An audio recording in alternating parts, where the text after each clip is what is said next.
je vais me livrer effectivement à la réparation des corps, puisque la semaine dernière, ils ont été détruits par Nicolas Fauchère, et aujourd'hui, nous allons réparer les corps grâce à l'Église. Mireille vient de le dire, ce n'est pas une partie facile qui me revient ce soir, même si je me suis caché derrière la belle devise des Jésuites, pour la plus grande gloire de Dieu, que d'évoquer l'Église des temps modernes, 16e, 17e et 18e siècle.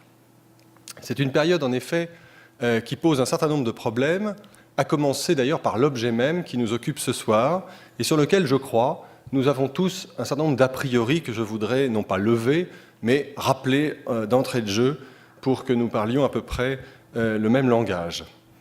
Je préciserai, à la manière de Summerson, dans l'introduction de son délicieux petit livre sur les ordres, que je supposerai un certain nombre de connaissances communes, comme par exemple qui est Jésus-Christ, où se trouve la ville de Rome, qu'est-ce que c'est que le pape. Cette problématique des églises, elle nous renvoie à plusieurs choses. Elle nous renvoie d'abord à des a priori spirituels. Le XVIIe siècle apparaît comme un siècle extrêmement dur, trop croyant, avec les problèmes que l'on connaît de l'expansion des jésuites, la révocation de l'édit de Nantes, la persécution des protestants en France. Donc une période un petit peu dure sur le plan spirituel. En revanche, le XVIIIe siècle souffre encore aujourd'hui d'un discrédit, au contraire, lié à sa pseudo-frivolité. Une église, des chapelles de salon, une foi relâchée qui aboutit, sous la Révolution, à la punition divine de ce clergé trop mondain qu'on avait pu dénoncer au cours du siècle des Lumières. Et ces a priori spirituels, ils prennent la forme d'une critique de l'aspect démonstratif de l'Église à l'époque moderne, que l'on soit laïque, et il n'est pas difficile de trouver que cette architecture est très ostentatoire et peut gêner ceux qui ne partagent pas la foi chrétienne, tandis que pour les chrétiens d'aujourd'hui, enfants de Vatican II, cette architecture sans la richesse, l'opulence, tout ce que déteste l'Église depuis qu'elle a conclu la querelle du luxe qui traverse l'histoire de l'architecture occidentale depuis Sugère, par la solution adoptée par Paul VI, c'est-à-dire un art simple et dépouillé au service d'une humilité et non pas d'une grande démonstration comme on l'aimait tant au XVIIe et au XVIIIe siècle.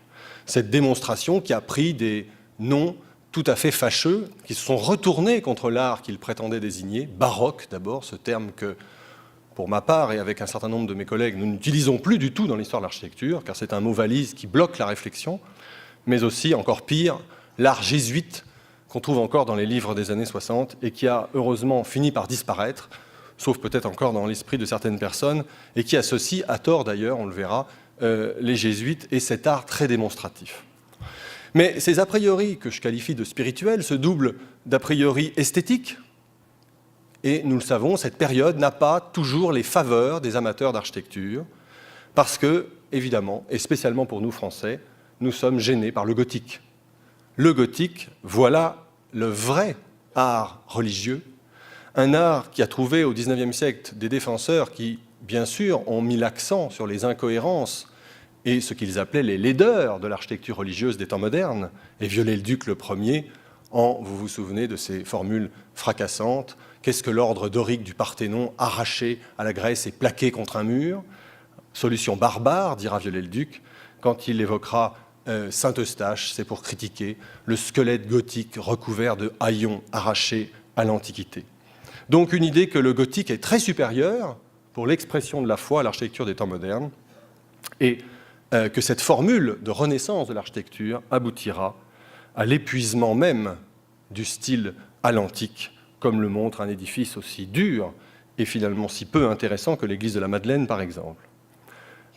Ces a priori esthétiques peuvent d'ailleurs croiser les a priori spirituels. Après tout, l'antique, c'est du paganisme, et comment mêler cela avec la foi chrétienne? Et nous savons que pour notre période, les monuments clés sont mal aimés, et bien sûr, particulièrement le Panthéon, édifice qui ne rencontre pas dans le public la ferveur que j'essaierai ce soir d'avoir devant vous en essayant d'expliquer le travail de Soufflot, qui est pour moi la clé de synthèse de toute cette période, et même sans doute de beaucoup plus. Enfin, il faut se souvenir, toujours, que beaucoup de monuments nous manquent, et je vais vous montrer beaucoup de gravures, beaucoup de tableaux, de choses qui n'existent plus. Certains autres monuments majeurs subsistent, mais tellement dénaturés à commencer par le Panthéon, que le message spirituel de l'architecte est perdu pour toujours. Et comment ne pas songer ici au dôme royal des Invalides, devenu le tombeau de Bonaparte sous le Second Empire. Je reviendrai sur cette dénaturation de l'intelligence même de l'architecture de Jules Hardouin-Mansart. Voilà quelques petites réflexions en introduction qu'on peut prolonger par une réflexion sur la temporalité même de la période. Qu'est-ce que c'est que les temps modernes et comment on va se positionner pour couper par rapport au Moyen-Âge et comment on va se définir même par rapport au XIXe. Cette période s'inscrirait par exemple sur le plan de la foi entre le schisme protestant capital qui a divisé en deux, cassé en deux l'Église de l'Occident, après le schisme orthodoxe qui était intervenu pendant le Haut Moyen-Âge, entre ce schisme protestant, qui est très important dans l'histoire de l'Europe, qui commence au début XVIe, et la Révolution française, qui, elle, va déchristianiser très violemment le pays pendant la Terreur. Et on pourrait ainsi aller d'un vandalisme à l'autre, l'iconoclasme des protestants, qui, vous le savez, détruisent un certain nombre d'œuvres, des vitraux, des statues, font sauter à la mine un certain nombre d'églises, et les révolutionnaires qui feront la même chose à l'autre chaîne de la période. On pourrait ainsi aller de la destruction de la cathédrale d'Orléans, qui saute à la mine à la fin XVIe, et la destruction à la dynamite des églises de Paris, professée par Petit Radel dans son traité pour ruiner rapidement une église. C'est l'art des vaincus, finalement, cette période. Mais, si l'on revient à l'histoire de l'art, on pourrait se souvenir que cette période s'inscrit entre l'art gothique, qui est purement l'art français, l'art royal par excellence, né dans l'Île-de-France, avec ces monuments qui sont intimement liés à l'histoire de la nation, Notre-Dame, Saint-Denis, la Sainte-Chapelle, et qui forment une osmose politique et esthétique dans l'esprit des Français, et le néo-gothique du XIXe siècle, qui, arrivant avec une condamnation intellectuelle forte du système de l'âge moderne, prétend retrouver, comme je le disais avec Viollet-le-Duc, la vraie foi, le vrai style qui correspond à ce que doit être l'Église chrétienne d'une France renouvelée. Toutes ces considérations, gardons-les à l'esprit pour mieux cerner cette période et les attendus qui vont nous intéresser. Bien sûr, la première clé que je voudrais ici essayer de livrer, c'est le choc de la rencontre entre l'art à l'antique, qui vient de l'Italie, qu'on appelait l'art à l'antique, et non pas l'art moderne, et ce que l'on appelait l'art moderne, c'est-à-dire le gothique, qui était pour les gens du début du XVIe siècle en France, l'art par excellence, et qu'on appelle donc dans les actes anciens l'art moderne. Ce choc, nous avons appris à le relativiser. Nous ne voyons plus aujourd'hui la Renaissance comme une expansion tranquille d'un modèle qui, apparu à Florence puis à Rome, se répand tranquillement et sans heurts sur l'histoire de l'architecture européenne. Nous savons aujourd'hui, et c'est beaucoup plus excitant intellectuellement, qu'il y a dans cette rencontre une pâte mêlée des influences voulues puis rejetées, des variations extrêmement brillantes, et qui sont, pour l'art français, et pardon de cette sortie qui pourra paraître un peu trop cocorico, d'autant plus intéressante à analyser que la tradition architecturale française était très forte, qu'elle avait des tenants très importants, et que beaucoup de Français, beaucoup de Parisiens notamment, du XVIe siècle, n'ont pas considéré avec beaucoup d'intérêt ce qui arrivait de Rome. Ils trouvaient que ce qu'on faisait depuis 300 ans en France était très supérieur à l'art qu'on essayait de ressusciter des ruines et des traités oubliés. Donc cette rencontre entre le gothique et le moderne, l'art en l'antique, nous intéresse au premier chef, en nous rappelant également que cet art romain, car à partir du début XVIIe, c'est vraiment de Rome qu'il s'agit, ne doit pas seulement être regardé comme un modèle qu'on copierait servilement, mais aussi comme le lieu d'une émulation, parce que nous avons oublié que le pape est un souverain temporel et pas seulement spirituel, et que si Paris veut ravir la place de capitale des arts, ce que veulent les Français du XVIIe, et c'est qu'ils obtiendront par la volonté politique de Louis XIII, de Richelieu, puis de Louis XIV, il faut se mesurer avec le pape, il faut faire mieux que le pape à Rome, et ça éclaire aussi un certain nombre d'édifices de la période qui ne sont pas compréhensibles autrement, et vous avez compris que je fais allusion à nouveau à l'Église royale des Invalides. Donc, une rencontre que nous allons regarder de près pour essayer d'en dégager le suc et de voir comment cette pâte s'est mêlée avec la question du gothique et de sa survivance. Ce qui nous intéresse évidemment particulièrement dans cette rencontre, c'est que l'architecture religieuse n'obéit pas à la mode, comme l'architecture civile, elle obéit à un temps long, déjà le temps long de l'architecture traditionnelle, mais surtout le temps long des chantiers qui s'étirent sur des décennies, voire des siècles, Et je vous rappelle que même si le XVIIe s'illustre par des chantiers éclairs, la Sorbonne, 15 ans, le Val-de-Grâce, 20 ans, les Invalides, 30 ans, il faut 100 ans pour construire Saint-Roch, 120 pour Saint-Sulpice et 250, en toute simplicité, pour la cathédrale d'Orléans reconstruite.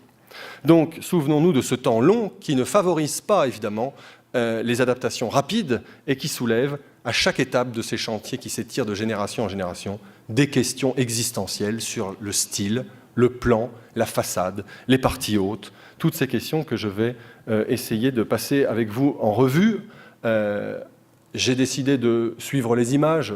C'est un cours public. Je ne veux pas, malgré cette magnifique installation, qui est un peu un hasard, mais j'en profite. Vous voyez, je suis ex cathedra, comme il se doit pour un cours d'architecture religieuse. Je vais suivre un fil chronologique en suivant les images, mais je croiserai trois problématiques.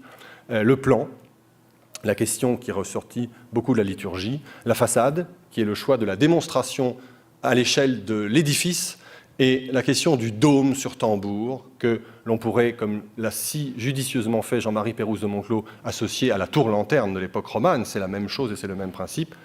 Les tours-lanternes qui nous mettent cette fois-ci à l'échelle urbaine et non plus seulement à l'échelle du monument. Ça rappelle évidemment une question que j'évoquerai tout au long de ce propos, qui est bien sûr la place de l'Église dans la ville, sa visibilité dans un ensemble en grande mutation, que ce soit dans le plan urbain ou dans le plan civil.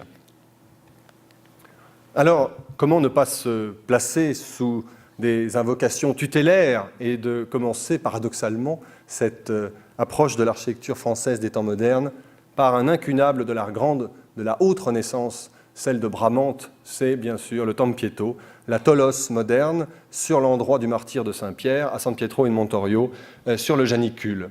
Cet édifice a été, pour tous les voyageurs, et particulièrement pour les architectes français et anglais, un moment capital de leur voyage et une source d'influence. Et je commence volontairement par cette image, vous comprendrez pourquoi tout à l'heure, lorsque j'en aurai fini, dans 2 ou 3 heures, ce petit exposé. Je vous montre aussi évidemment le grand moment d'un fantasme, celui d'un pape mégalomaniaque, comme on aime ces papes du XVIIe siècle, Jules II, Giulio della Rovere, qui devient pape au début du XVIe siècle et qui, en toute tranquillité, fait détruire la basilique de Constantin du IVe siècle pour construire à la place le nouveau Saint-Pierre, dans lequel il a prévu de se faire enterrer au centre, en toute modestie. C'est le fameux tombeau commandé à Michel-Ange, et dont quelques épaves subsistent au Louvre et à Rome, entre autres. C'est le fantasme du plan centré, l'image parfaite du Créateur, un cercle ou un carré, une croix grecque plutôt qu'une croix latine, plutôt qu'un plan allongé. C'est aussi un des moments de cette Renaissance qui va beaucoup travailler l'esprit des architectes qui voyagent à Rome.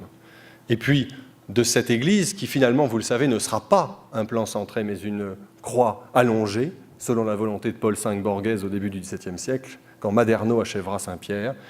Il sort également un élément capital dans l'esthétique de la ville, la skyline, comme diraient les architectes contemporains, c'est le dôme que Michel-Ange a projeté et qui sera terminé par Sixte Quint en 1585, au moment où la France se remet difficilement des guerres de religion et où Henri IV se prépare à la conversion pour monter sur le trône. Donc, des éléments très forts de l'influence romaine pour que vous les gardiez dans l'œil et qu'on va retrouver sous des formes très variées dans l'art français. Le dernier point, évidemment, majeur, c'est que les Italiens ont réussi, après les tentatives d'Alberti et la codification de Serlio, à mettre au point une nouvelle façade d'église qui n'a plus rien à voir avec l'héritage de l'Antiquité, avec l'héritage du Moyen-Âge, ni avec le très beau motif de marbre incrusté que les Toscans avaient beaucoup pratiqué. Et je vous montre ici un des modèles évidemment majeurs, parce que très reproduit par la gravure, c'est le Gesù, l'église mère des jésuites du monde entier, église construite par Vignol, mais dont la façade, qui se détache ici, fraîchement nettoyée pour le jubilé de l'an 2000, est de Giacomo della Porta et vient clore un chantier en 1575. Donc vous voyez 4 exemples ici tout au long du siècle, pour vous montrer à quel point les Italiens sont très loin de nous au moment où nous construisons, au moment où l'on fait le Tempietto de Bramante, les Français achèvent la tour Saint-Jacques de la Boucherie, qui est en cours de restauration. Vous voyez qu'il y a un petit décalage dans la forme comme dans le décor. Et bien sûr, cette question du gothique, je voudrais tout de suite, parce que je n'y reviendrai pas toujours après, vous dire qu'elle se pose tout au long des temps modernes. Il y a récemment un ouvrage qui a entendu régler la question, malheureusement je ne crois pas totalement, un livre qui s'appelle « Le gothique des temps modernes », qui a rappelé en tous les cas avec force qu'il y a eu un gothique tout au long de l'âge moderne. Et là encore, on pourrait citer une très belle formule de Jean-Paris Pérouse de Monclos, au XVIIIe siècle, le dernier maçon du village le plus retiré de France achevait à peine de voûter en ogive sa chapelle de village qu'un seigneur d'Île-de-France se faisait faire une chapelle néogothique dans son parc à l'anglaise pour être à la mode. On n'a jamais cessé de voûter en ogive en France, que ce soit pour des raisons d'argent, que ce soit pour des raisons de tradition constructive, mais aussi, et c'est ça qui m'intéresse ici, bien sûr, dans le chantier de la cathédrale d'Orléans que vous avez reconnu, ça c'est le grand massif antérieur et le portail de Martelange. On n'a jamais non plus cessé d'adapter le gothique autour d'un discours identitaire. À la cathédrale d'Orléans, le contrat de reconstruction, qui sera respecté jusqu'au bout, c'est en style moderne, c'est-à-dire on reconstruit la cathédrale comme elle était, tout du moins comme on peut essayer de la refaire avant le dynamitage des protestants. Et la monarchie s'y tiendra, puisque c'est Henri IV qui viendra poser la première pierre en 1601, et que l'édifice sera fini sous Charles X, juste avant la Révolution de 1830. Quel symbole incroyable, tous les Bourbons s'y sont mis, d'Henri IV au dernier d'entre eux. Et donc, cette église nous rappelle que pour une partie du clergé, comme une partie des décideurs politiques, le gothique a des vertus qui ne sont pas seulement architecturales. Car vous avez compris que mon propos ce soir ne sera pas seulement architectural, mais aussi évidemment lié à l'histoire de ce pays. C'est un art identitaire qui rappelle l'architecture de la foi d'avant le schisme protestant. Et l'on constate que beaucoup de maîtres d'œuvre utilisent l'architecture médiévale ou à la mode médiévale dans des cas qui annulent ainsi le grand schisme du XVIe siècle. Et c'est évidemment un aspect très intéressant de cette recherche. Vous savez que ça a provoqué aussi des reconstructions en style roman dans le Grand Sud-Ouest, à tel point qu'on a pris longtemps certains édifices pour de véritables édifices romans et que les contrats de construction retrouvés datent du XVIIe ou du XVIIIe siècle. Pour autant, il est bien difficile de quitter ce monde médiéval qui avait produit tant de chefs-d'œuvre. Et comme ici sur le plan de Saint-Eustache, vous voyez que pour les grandes paroissiales parisiennes, c'est le plan de Notre-Dame de Paris qui subsiste. Nef, évidemment transept et chœur, mais double bas-côté, double déambulatoire, chapelle et transept non saillant qui se raccordent ici sur un projet de massif, en l'occurrence, qui n'a jamais été réalisé, vous le savez, en tous les cas que très partiellement. Si l'église est de travers sur le côté droit, c'est à cause d'une rue. Pour le reste, c'est le plan de cette église qu'on appellera Notre-Dame des Halles et qui est effectivement une des 4 grandes églises parisiennes après Notre-Dame en taille. Église qui sera commencée par François Ier et terminée sous Louis XIII. Donc difficile de s'extraire du plan traditionnel qui fonctionne si bien et qui fait écho, bien sûr, au débat très intense que la réforme catholique va mettre en œuvre avec le Concile de Trente. Comment faut-il répondre aux protestants? Comment doivent être nos églises? Et vous le savez, saint Charles Borromée, dans son commentaire du Concile de Trente, des décrets du Concile, dira qu'il n'a pas de préférence particulière entre le plan centré, rêvé par Bramante et Michel-Ange à Saint-Pierre, et le plan traditionnel, mais que, reconnaît-il, le plan traditionnel lui paraît mieux se prêter à l'exercice de la liturgie traditionnelle. Et bien sûr, comment ne pas donner raison à Viollet-le-Duc lorsqu'on voit la coupe, célèbre architecte en chef qui avait dessiné ça dans les années 40, la coupe de Saint-Eustache, ce grand comble aigu, ce système de double arc-boutant, tout cela, bien sûr, s'inscrit sans effort dans la tradition française. Et on comprend que Viollet-le-Duc a été très triste que les différents contreforts aient reçu des ordres à l'antique très mal dessinés et très mal maîtrisés, doriques, et au-dessous du toscan, et autres petites fantaisies qui devaient plus tard, évidemment, condamner l'édifice dans l'esprit des académiciens. Pourtant, Saint-Eustache reste fidèle, on le voit à cette photographie de la nef, au grand souffle médiéval, par la hauteur de ses voûtes, par l'allure pincée de ses grandes piles. Et nous sommes là, malgré le vœu de François Ier d'en faire une véritable église protestante, au milieu du XVIe siècle. C'est difficile, évidemment, de s'affranchir, d'autant que, outre les traditions constructives, il y a, je vous l'ai dit, ce goût très fort, et qu'on le voit perdurer à travers les générations. Ça, c'est Saint-Eustache. Mais là aussi, on a l'impression, le photographe a un peu forcé évidemment son talent, pardon pour le scan qui n'est pas très bon, on a l'impression bien sûr d'être dans une de ces grandes cathédrales de la grande époque gothique. Difficile aussi de s'affranchir dans la façade de l'héritage médiéval, et je vous montre ici Saint-Michel de Dijon, 1520-1560, qui vous fait peut-être penser également à la cathédrale de Tours, avec 2 grandes tours du massif antérieur, et bien sûr, une tour qui procède par l'escalade des ordres empilés. Bien sûr, il y a ce tempietto qui est comme un lanternon de dôme qui serait venu se poser sur un motif d'arc de triomphe, très à l'antique ou très roman d'ailleurs si on veut, mais évidemment, nous sommes très loin des formules italiennes que je vous ai montrées avec Della Porta.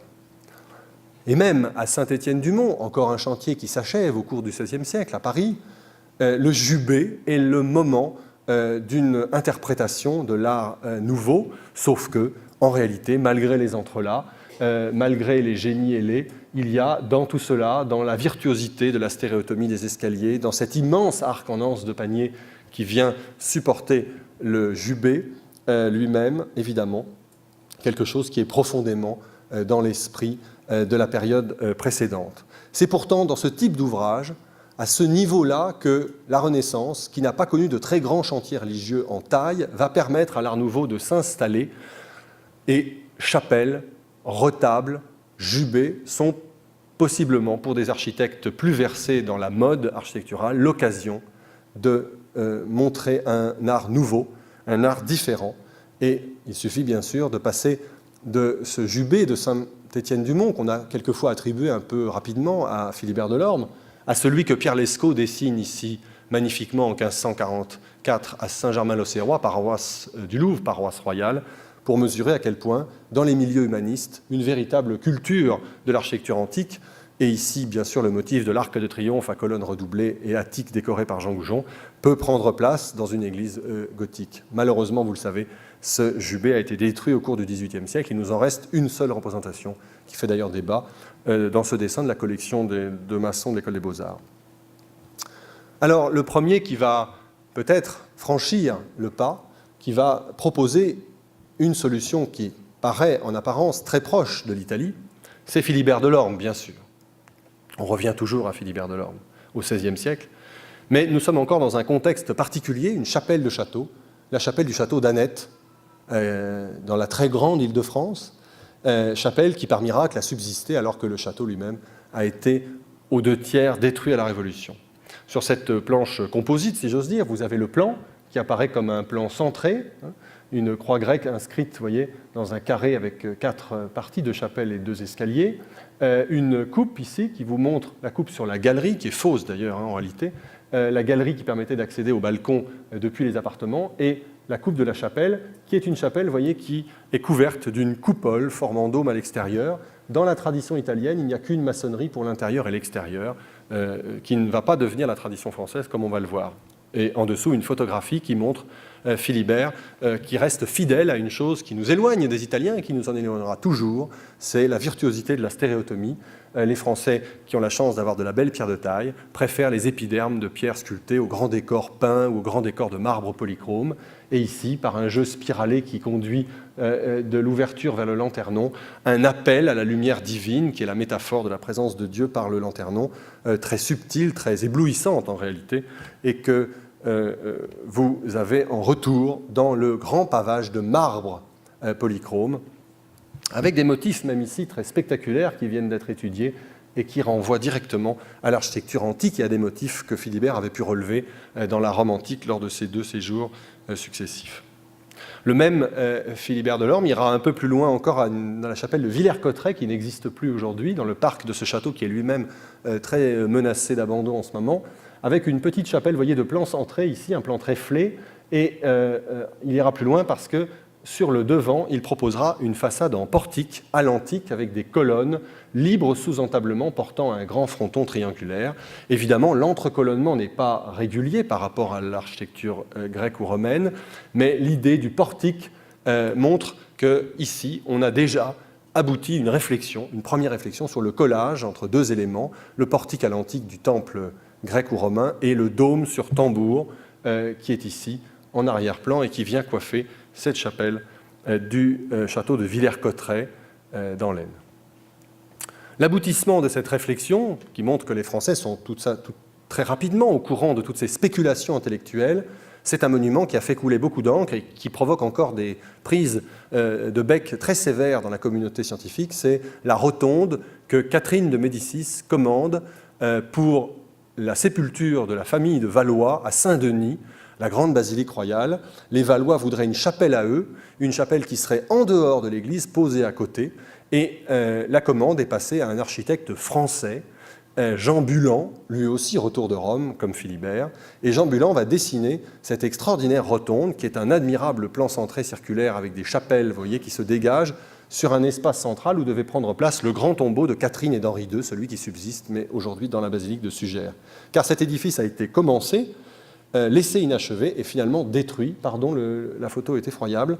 Je vous en montre ici une gravure très arrangée de Jean Marot du XVIIe siècle, car l'édifice n'a jamais été terminé, n'a jamais dépassé en fait ici le deuxième ordre. Ensuite, il a été couvert provisoirement et rasé en 1719, hélas, complètement.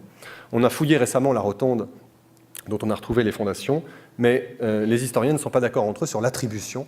Et actuellement, il y a un débat très intéressant, je trouve, entre plusieurs spécialistes, les uns tenant pour l'architecte français, qui apparaît dans les contrats des archives, et les autres pour un italien, Primaticcio, parce que, naturellement, c'est tellement génial que ça ne peut être qu'italien.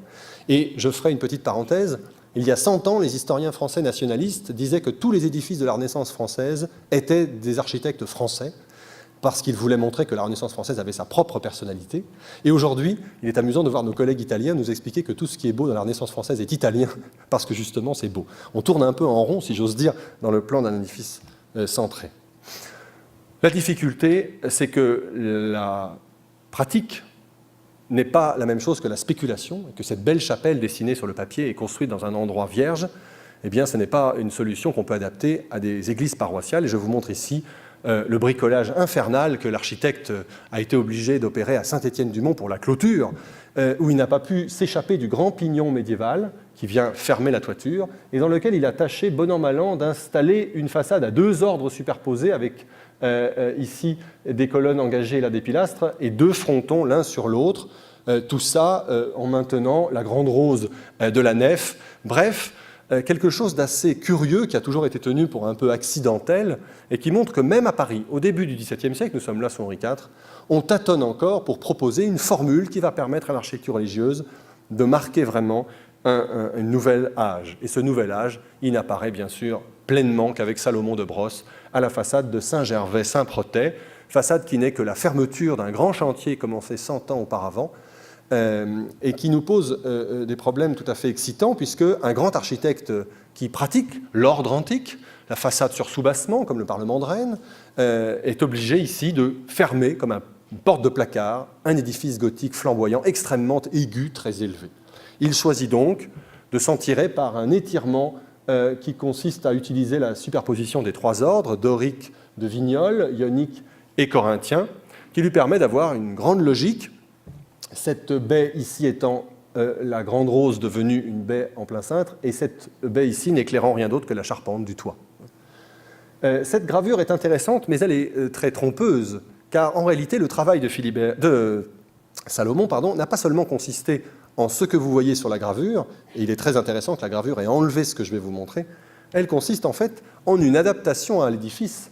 Et l'œuvre de Salomon doit se compléter des 2 chapelles en quart de cercle ogivale que vous voyez à droite et à gauche et qui datent exactement de 1615-1620 comme la façade. Salomon, en effet, pour obtenir un effet très élevé, a été obligé de raccourcir la largeur de la nef et des chapelles. Et donc les 2 dernières chapelles, ici la chapelle des fonds baptismaux, ont été repliées en quart de cercle pour que la façade à l'antique avec ses ordres ne commence que ici. Si elle avait commencé là, évidemment, on aurait obtenu une composition pyramidante qui n'était pas dans l'idée de Salomon, car Salomon, ce faisant, a conservé un des traits du génie gothique. C'est évidemment l'élan vertical fantastique de la façade de Saint-Gervais. Et cet élan vertical ne quittera jamais le crayon des architectes français de cette période. La façade de Saint-Gervais a été restaurée assez somptueusement par la ville de Paris il y a 3 ans. C'est Jean-François Lagneau qui en a assuré la maîtrise d'œuvre. Et j'attire votre attention sur le fait qu'il y a ici une béquille de béton que vous devinez peut-être, qui faisait 60 cm et qui avait été posée dans les années 30 pour empêcher le fronton de se déverser.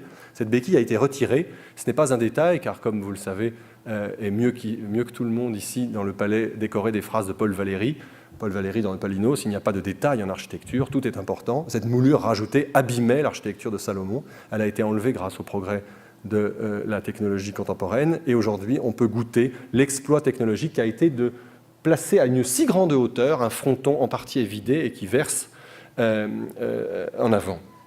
C'est un exploit que Salomon a signé donc en 1615-1620.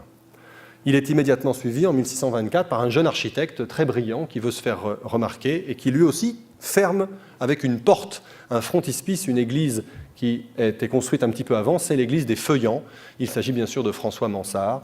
François Mansart qui signe là sa première façade d'église. C'est un thème qu'il va beaucoup travailler tout au long de sa carrière, on en redira tout à l'heure un mot. Et vous voyez qu'ici, très tranquillement, il a redécalqué les deux derniers niveaux de Salomon, l'ordre ionique et l'ordre corinthien, le même fronton évidé, des pyramides ici en acrotère à la place des évangélistes, mais déjà la signature de François Mansart, il y a une sorte de faux troisième ordre qui ne sert rigoureusement à rien qu'à porter les armes royales, c'est déjà ça, vous allez me dire, puisque c'est une fondation royale que l'église des Feuillants, mais pour montrer que malgré l'usage de la façade à deux ordres, qui est maintenant la première à Paris vraiment parfaitement canonique, dans le motel italien, il rajoute une petite surélévation qui tire les lignes vers le haut pour rappeler que l'art français n'est pas la décalque de l'art italien. Il propose donc une sorte d'archaïsme totalement maîtrisé qui montre le génie supérieur de Mansart. Dans ces mêmes années, on réfléchit, et malheureusement ici un dessin anonyme pour Sainte-Geneviève, à des façades qui sont beaucoup plus proches des modèles de Giacomo della Porta, de Maderno également, et de cette Rome des années 1600-1610, projet qui a été attribué, à mon avis un peu rapidement, à Jacques Le Mercier. Jacques Le Mercier, le voilà, un peu plus empâté, pour un projet de façade de l'église de l'Oratoire de Bérulle, l'église de l'Oratoire qui se trouve près du Louvre, qui existe encore, c'est aujourd'hui un temple protestant. L'église de l'Oratoire qui est le grand chantier religieux du début des années 1620 à Paris et qui est l'endroit d'une grande ambition. Bérulle, et vous le savez, un personnage très important de la contre-réforme, c'est un grand cardinal, c'est un grand controversiste, c'est celui qu'on envoie pour débattre avec les théologiens protestants, et il en sort toujours victorieux, tellement il est brillant. Et Bérulle a besoin d'une grande église proche du Louvre. Cette église est construite par Jacques Le Mercier, dont c'est le premier grand chantier religieux. Et vous le voyez, Le Mercier s'en tire avec une construction tout à fait extraordinaire. Nous avons la chance de la goûter maintenant que la rue de Rivoli passe juste au chevet. Une église qui ressemble quand même tellement à l'église médiévale, avec ses hauts combles, ses grands contreforts qui se terminent par des pots à feu qui ressemblent à des pinacles, et ces deux tourelles d'escalier extraordinaires qui se terminent ici par ces petits lanternons ajourés, des escaliers en vis, une grande charpente d'inspiration médiévale. Nous avons là affaire à un architecte qui n'est pas pour rien le fils des maçons pontoisiens qui avaient construit Saint-Maclou, etc. À l'intérieur, en revanche, le jeune Le Mercier qui avait passé 5 années de sa vie à Rome, dans la Rome de Paul V Borghese justement et de Maderno, va lancer la première grande voûte en plein cintre, à doubleaux et à lunettes pas tellement saillantes malgré ce qu'on peut croire ici, pour cette église de l'Oratoire avec un grand ordre corinthien inspiré de Philibert Delorme. Donc un mariage, là encore, entre la tradition, la silhouette de l'architecture française médiévale et à l'intérieur un voûtement qui apporte la preuve évidemment d'un renouvellement complet. Il ne s'agit plus de voûte d'arête, voûte d'ogive, mais vraiment d'une voûte en plein cintre avec ces grands doubleaux qui en rythment la composition. Malgré cela, l'église restera inachevée pour des raisons d'argent et elle ne prendra pas place dans les grands modèles possibles de l'architecture parisienne, de même que, je n'ai pas résisté, parce que c'est une église qui est un peu en dehors des circuits, de vous montrer le chœur commencé en 1630 de Saint-Jacques-du-Haut-Pas, autre église parisienne. Vous voyez là une tentative très curieuse d'un mariage entre des grands piliers dans l'abside qui font penser à une architecture du Moyen-Âge, et puis un ordre ici qui vient d'une manière un peu accidentée en attendant le voûtement qui lui aussi emprunte plusieurs chemins.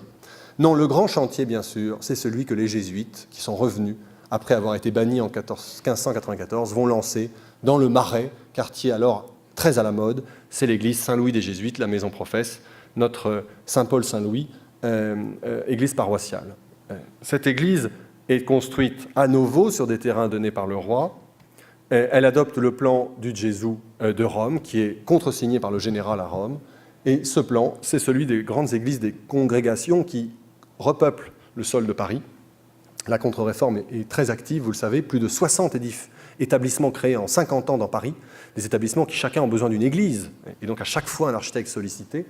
Vous avez ici le plan très efficace du Gesù, une grande nef unique pour la prédication, très large, des chapelles communicantes, on se débarrasse du bas-côté, il n'y a plus besoin, ce n'est pas des églises paroissiales, un transept ici sans chapelle et un chœur sans déambulatoire qui recueille ici le grand morceau rhétorique de la contre-réforme, le maître-autel, qui devient le lieu de la démonstration iconographique en réponse aux protestants.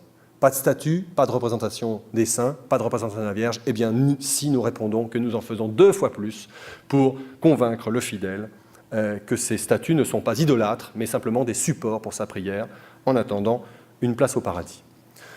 Cette église a été patronnée par Louis XIII, par Richelieu, par Sublé de Noailles, le puissant ministre de la guerre et lui-même jésuite, et elle a été gravée intégralement, ce qui est rarissime pour un édifice de cette époque, par Edme Moreau. Je vous en montre ici la façade avec le dôme, et ici une coupe transversale très intéressante parce qu'elle vous montre que, contrairement à ce qu'a écrit Hautecoeur dans sa grande histoire de l'architecture, ce n'est pas une coupole de pierre, mais une coupole de charpente. L'architecte Étienne Martelange avait été renvoyé en 1629 au profit d'un admirable stéréotomiste, François Deran, dont on connaît les traités encore aujourd'hui, mais pourtant, Deran a reculé au dernier moment devant l'idée de voûter en pierre cette coupole si haut placée au-dessus d'un tambour. Voici la façade qui reproduit maladroitement, diront les contemporains, Saint-Gervais, avec ses 3 étages empilés, qui choisit seulement des ordres riches, corinthiens composites, et beaucoup de sculptures qui sont données par un flamand. Et on sent qu'ici, c'est une chose sur laquelle je voudrais attirer votre attention, l'influence de l'Italie est une chose, l'influence nordique ne doit pas être minimisée, elle ne l'est pas dans la peinture, vous le savez, grâce à les travaux que nous avons aujourd'hui sur Champaigne, elle n'est pas non plus dans l'architecture, comme le montre cette façade, qui est comme un retable de la Flandre. Et malheureusement, le nom de ce sculpteur ne nous est pas connu. Les jésuites étaient très contents de cette façade, très démonstrative, sur la rue Saint-Antoine, la plus grande rue de Paris. Et à ceux qui leur disaient que c'était une façade de mauvais goût, ils avaient une réponse merveilleuse qu'il faut méditer dans la question du rapport entre le public et l'art. Ils ont répondu d'une manière très jésuite. C'est vrai qu'elle est de mauvais goût, mais comme il y a plus de gens qui ont mauvais goût que bon goût, elle plaît à plus de gens. Voilà une photographie du chevet qui vous montre que pour le tambour, l'influence à nouveau du Gesù est très forte, puisque ici, les grandes baies sont une citation directe de l'église de Vignoles. Les bâtiments au premier plan sont la maison professe elle-même, où était le lieu d'enseignement, la bibliothèque et les lieux des frères. C'est aujourd'hui le lycée Charlemagne, qui a été restauré d'une manière assez curieuse pour un secteur sauvegardé, mais qui conserve encore quelques parties anciennes. À l'intérieur, la photographie donne une bonne impression. Aujourd'hui, c'est en réalité un peu plus terne. Il y avait évidemment une débauche de dorures dans les grilles de fer forgé, dorures sur les colonnes, et dorures enfin, bien sûr, avec les marbres. Dans la pièce manquante ici, le gigantesque maître-autel qui allait toucher la voûte tout en haut, comme une petite église en miniature, où trônait le célèbre tableau de Simon Vouet, aujourd'hui au Louvre, la présentation du Christ au Temple. Une église entièrement en pierre de taille, avec un grand ordre corinthien, et une coupole sur pendentif. Donc, nous avons là affaire à un renouvellement, et cette fois-ci, par ce chantier, l'architecture à la romaine est entrée complètement dans l'architecture française royale. Je vous montre quelques détails de sculptures merveilleux et peu regardés, qui sont le plafond de la chapelle de la Meilleraie, avec le jardin clos de la Vierge. Et tandis que les jésuites achèvent cette église, 1627-1641, donc elle tient dans le règne de Louis XIII, François Mansart reçoit une 2e commande à la Visitation, un ordre de femmes très important, fondé par Saint Jeanne de Chantal, les Visitandines, qui demandent une petite église et dont leur protecteur réclame qu'elle soit comme une réduction de Notre-Dame de la Rotonde à Rome, c'est-à-dire le Panthéon, bien sûr. Donc François Mansart est amené à corriger les plans d'un architecte obscur qui avait proposé une nef rectangulaire assez banale et à inscrire dans ce terrain qui n'est pas très grand, ici est la rue Saint-Antoine, et cet escalier a nécessité une autorisation administrative pour déborder sur la rue. Il a réussi à transmuter l'espace en faisant un plan centré, une nef circulaire, avec des chapelles en haricots, qui sont sa spécialité, vous voyez ces formes écrasées, et qui recroisent, cette croix de grec recroise une croix de Saint-André, et les piles ici sont percées. Donc il y a des ouvertures partout, possibilité bien sûr qui est donnée à Mansart parce qu'en réalité sa coupole de pierre repose directement sur les murs de l'édifice et non pas sur un tambour, donc il n'y a pas de hauteur, le tambour est l'édifice lui-même, et Vous le voyez sur cette célèbre gravure. Hein.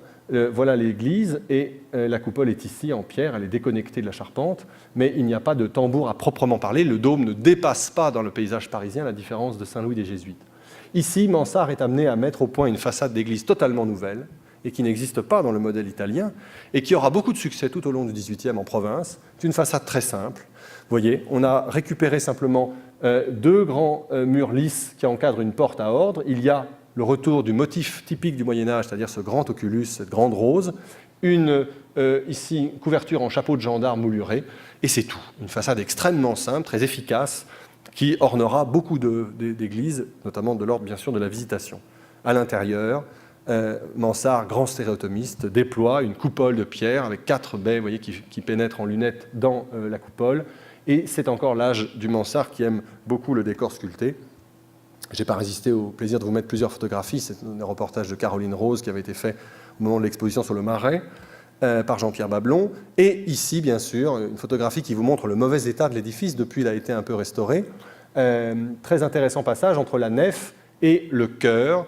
Et nous sommes ici dans les années 30. Mansart utilise un truc qu'au même moment Bernin, vous le savez, met en scène à Rome, la lumière cachée. Quand on entre dans l'église, on découvre le maître-autel qui est éclairé par cette source ici, mais qu'on ne voit pas. On ne comprend pas tout de suite d'où vient la lumière qui tombe sur le tabernacle, cette lumière qui est dispensée par le lanternon du chœur, distinct du lanternon de la nef. Alors, toujours dans ces années 30, vous voyez que comme pour l'architecture de l'hôtel particulier dont parlera Claude Mignot, ce sont des années capitales pour l'histoire de l'architecture française. Le cardinal de Richelieu, grande ambition monumentale bien sûr, va lancer la reconstruction de la chapelle du collège de théologie dont il est le proviseur et ancien bachelier, la Sorbonne. La Sorbonne n'est pas une université, je vous le rappelle à l'époque, c'est juste un collège de théologie, mais le plus prestigieux de l'Occident. Et il fait appel à son fidèle architecte Jacques Lemercier, dont je vous montre l'admirable portrait en forme de Mona Lisa architecturale, portrait qui est à Versailles, où il pose gravement, en habit noir, car c'est un personnage très austère, devant son chef-d'œuvre, qui est aussi le tombeau de son patron, l'église de la Sorbonne, en arrière-plan, où Philippe de Champaigne, d'ailleurs, lui-même est intervenu.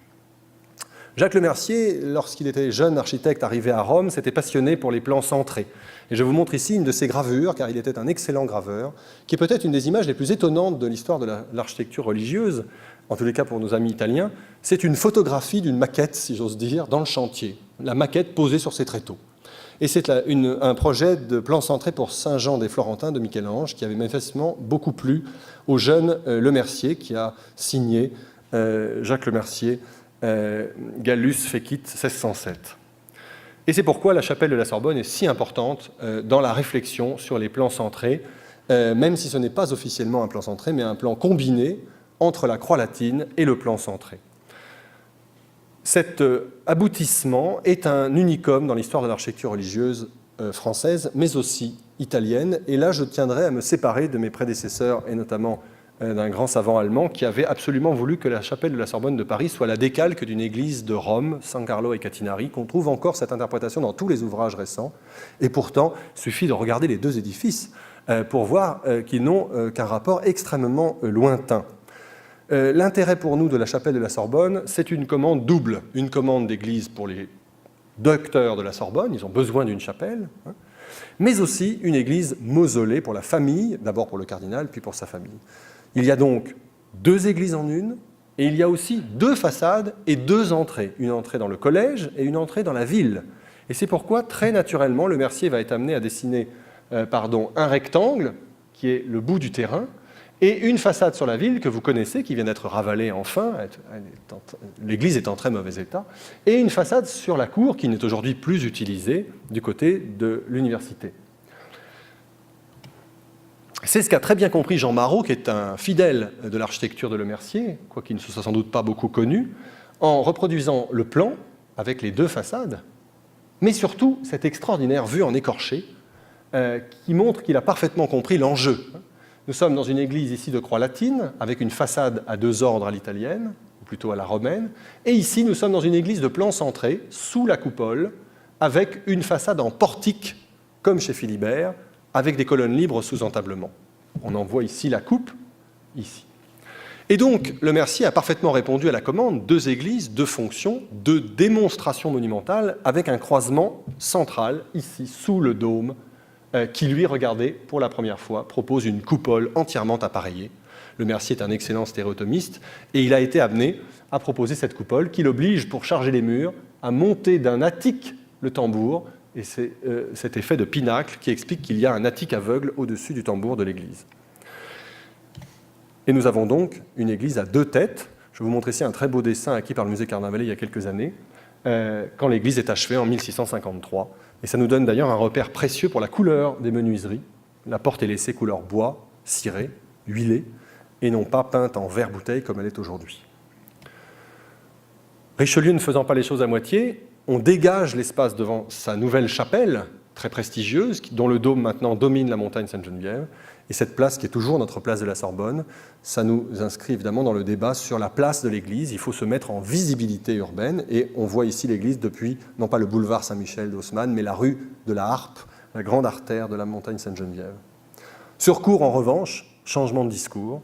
L'architecte a utilisé sa façade de transept en l'embellissant d'un grand portique à l'antique qui sera, avant celui de Soufflot, le plus monumental de la capitale. Vous voyez que les masses pyramides, pour se retrouver dans les 2 tourelles, en fait il y en a 4, comme le projet de Michel-Ange à Saint-Pierre, qui accompagne le tambour avec son attique et la charpente recouverte de dômes d'ardoise en écaille qui devait être en partie dorée, comme une couronne, pour marquer l'endroit du tombeau du cardinal de Richelieu. Voilà le détail de cet extraordinaire frontispice. Et une photo, je n'ai pas résisté, qui vous montre la destruction des bâtiments 17e par Nénaud, opérée il y a 120 ans, regrettablement, mais qui offre à ce moment-là une vue unique sur la chapelle en cours de dégagement. Aujourd'hui, elle est noyée, vous le savez, encore un édifice dont on a perdu beaucoup, par les bâtiments de la Troisième République.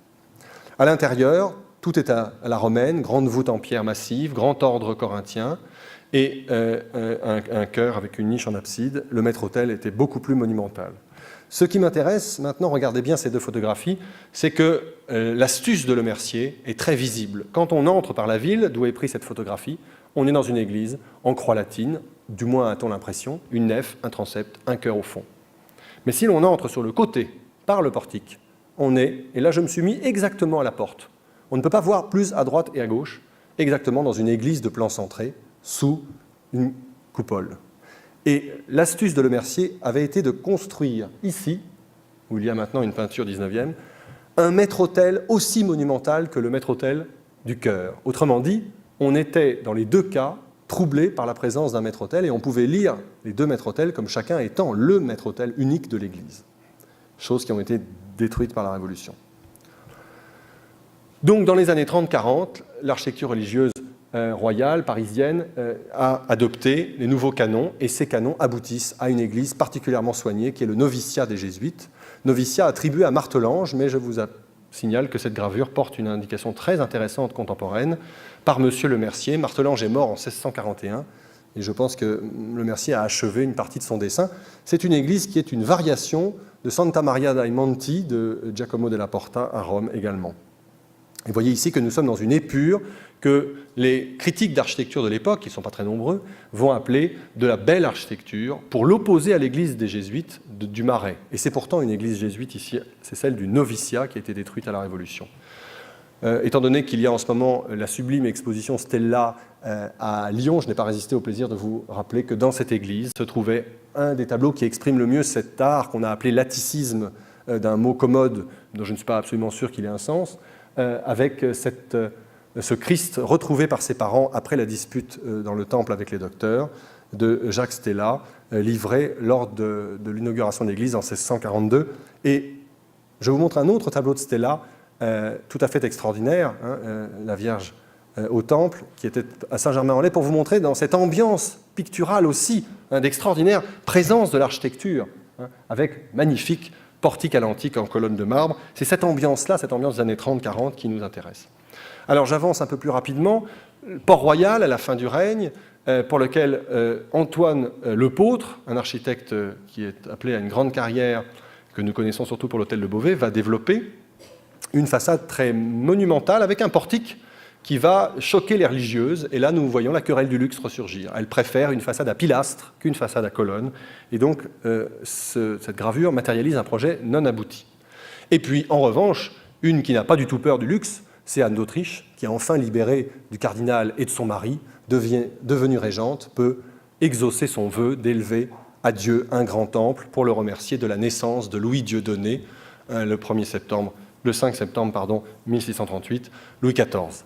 Cette église, c'est bien sûr le Val-de-Grâce, et elle s'adresse à François Mansart, dont on lui a dit que c'était le meilleur architecte de son époque. Et Mansart va lui proposer tout de suite, car il ne voit pas les choses en petit, cette extraordinaire composition, un escorial à la française, où la reine disposerait d'un palais à gauche, le couvent à droite, et au centre, une grande église, qui est aussi un combinat d'un plan centré, avec une coupole sur tambour ici, et une nef de 3 travées qui s'avance. Ce qui est fantastique dans le projet de Mansart, c'est que l'architecture religieuse arrive ici à un développement urbain tout à fait spectaculaire. Regardez, il y a une avant-cour, puis la rue Saint-Jacques, élargie même par une place qui ne sera réalisée qu'en 1906 et qui est la triste place Alphonse Lavran que nous connaissons. Médaille de fondation nous confirme que François Mansart a prévu une façade à 2 ordres à la romaine et un grand dôme sur tambour, accosté de 4 lanternons, donc toujours cette filiation avec Saint-Pierre de Rome qui reste la référence dans l'architecture occidentale.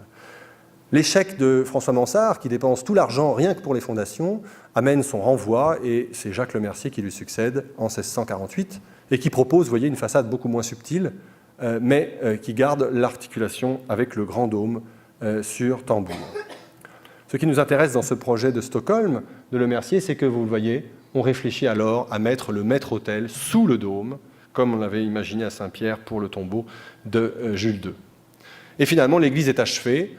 La reine le verra juste avant sa mort, 1666, par Pierre le Muet. 3 architectes pour un seul édifice, ça a beaucoup contrarié les historiens, et c'est Claude Mignot qui a débrouillé définitivement les fils de cette aventure il y a maintenant de cela quelques 15 ans, avec une façade merveilleuse, parce que là, les Français ont compris que la colonne engagée, le pilastre, doivent permettre de sortir de l'effet statique de la façade à 2 ordres qu'on avait vu tout à l'heure avec le Gesù, avec, regardez, un système qui s'avance au premier ordre et qui recule au deuxième ordre, créant un effet d'avant-arrière en zoom qui est très cinématographique finalement, et qui donne à la façade un dynamisme proprement romain, que d'ailleurs les contemporains ont tous noté. Il y a au Val-de-Grâce quelque chose qui s'approche au plus près de l'art italien, même lorsqu'on est dans l'axe d'une rue qui n'existait pas sous l'Ancien Régime. Ça, c'est une très belle vue du Val-de-Grâce, mais c'est une vue qui n'existait pas. C'est une rue percée à la Révolution. Et donc, c'est une vue que Mansart n'avait pas prévue, si j'ose dire. Voilà le grand dôme sur tambour, qui est une œuvre de Le Muet, un peu différente, vous le savez, de ce qu'avaient prévu ses prédécesseurs. Il a notamment choisi une calotte hémisphérique et non pas oblongue, ce qui fera dire à Bernin que c'est une grosse tête avec un petit chapeau, dans ces magnifiques expressions imagées de Bernin lors de son voyage de 1665.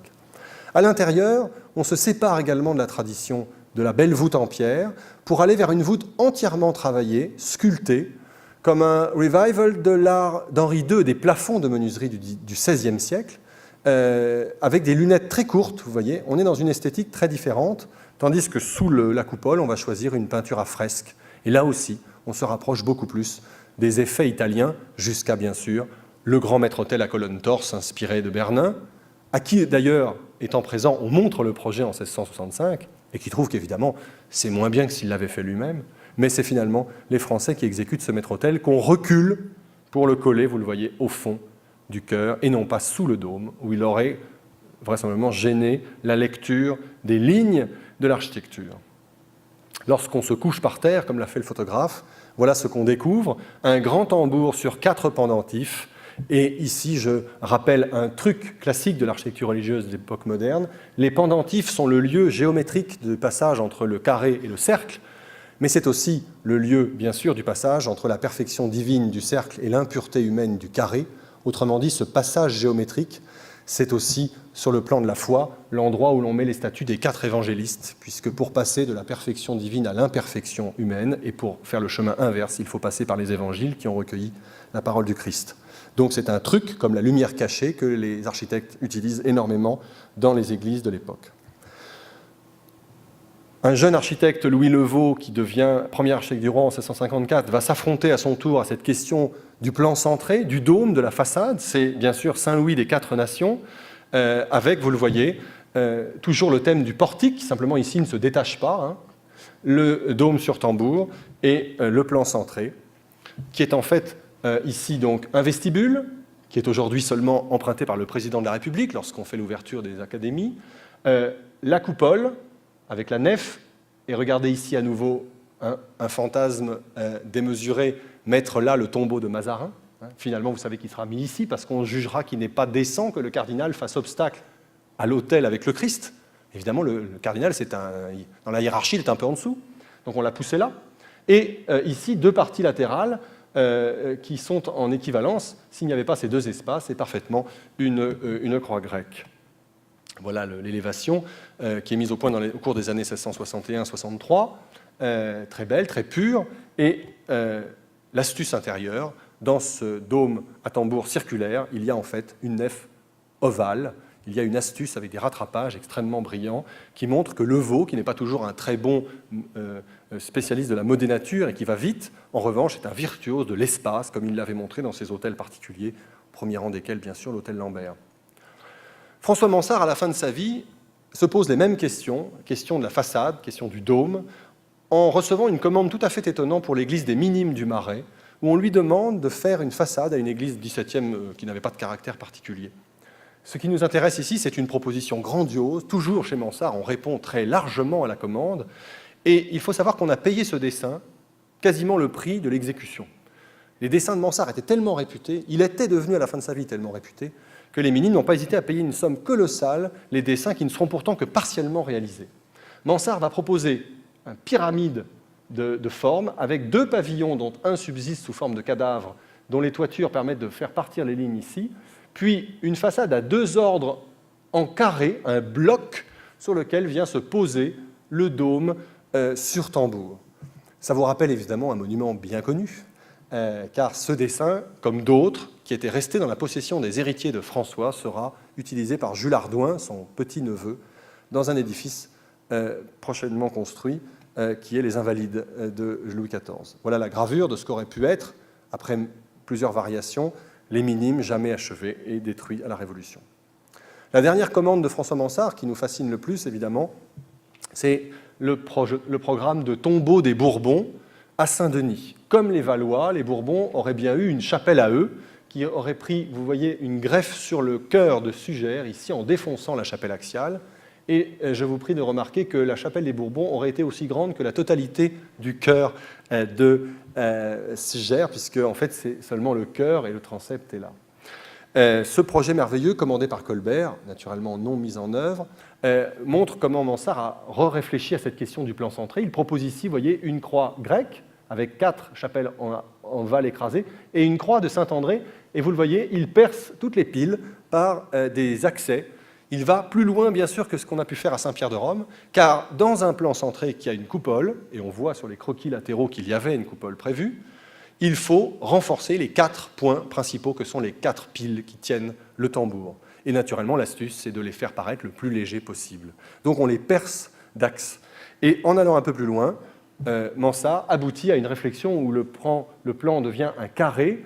Vous avez à nouveau ces croisements de chapelles autour d'un plan central. Et regardez ici, il y a un mausolée déjà prévu, comme pour les Valois, au centre. Pour le reste, nous avons une grande coupole sur tambour.